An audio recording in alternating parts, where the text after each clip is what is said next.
the world do we get concrete all the way here, and even back there on a job site? I'm explaining exactly how the pros do it, and by pros, I mean us. I arrived after the interior slabs had already been poured, so the Georgia buggy has already been through and distributed the concrete where the crew needed. So here you can see the crew finishing up on the interior concrete. At this stage, it's already been placed, so what you're seeing now is the finishing process. First, the slab has been screeded, which means the concrete is struck off at the correct height and elevation.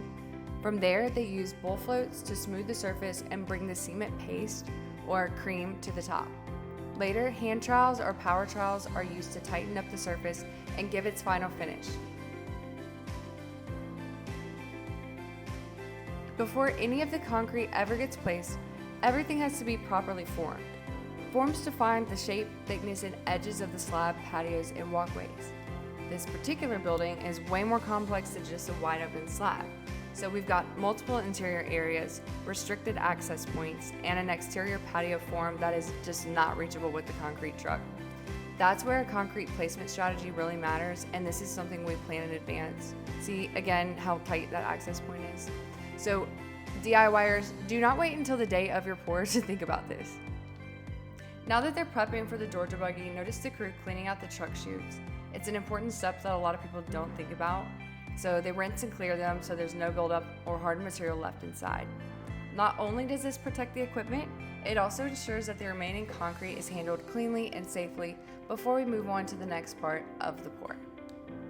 On job sites like this, there are typically 3 ways we recommend to move your concrete: a line pump, a trough system, or a Georgia buggy, just depending on your job. A line pump uses hoses to pump concrete directly from the truck.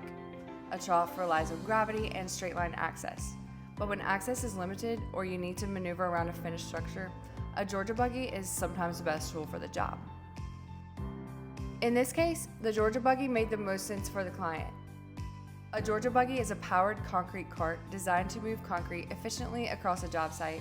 This allows the crew to move a substantial amount of concrete at a time while still maintaining control and precision. I think of it as a massive wheelbarrow with a motor, and you can see it moves pretty quick because I could barely keep up. For these pours, we use a microfiber-reinforced concrete, which helps control cracking by distributing fibers throughout the mix. We do not use rebar. Now, is a Georgia buggy more efficient than a line pump? It really depends on the job. For large, wide-open pours, a line pump can move concrete faster, but on a complex site like this where you have multiple pour locations, tight access, and an existing structure, the Georgia buggy is often more efficient overall. There's less setup, more flexibility, and better control over where the concrete goes. So that's it for this pour. If you've got questions about concrete equipment or how we handle jobs like this, drop them in the comments, and we're always happy to break down what's happening on the site.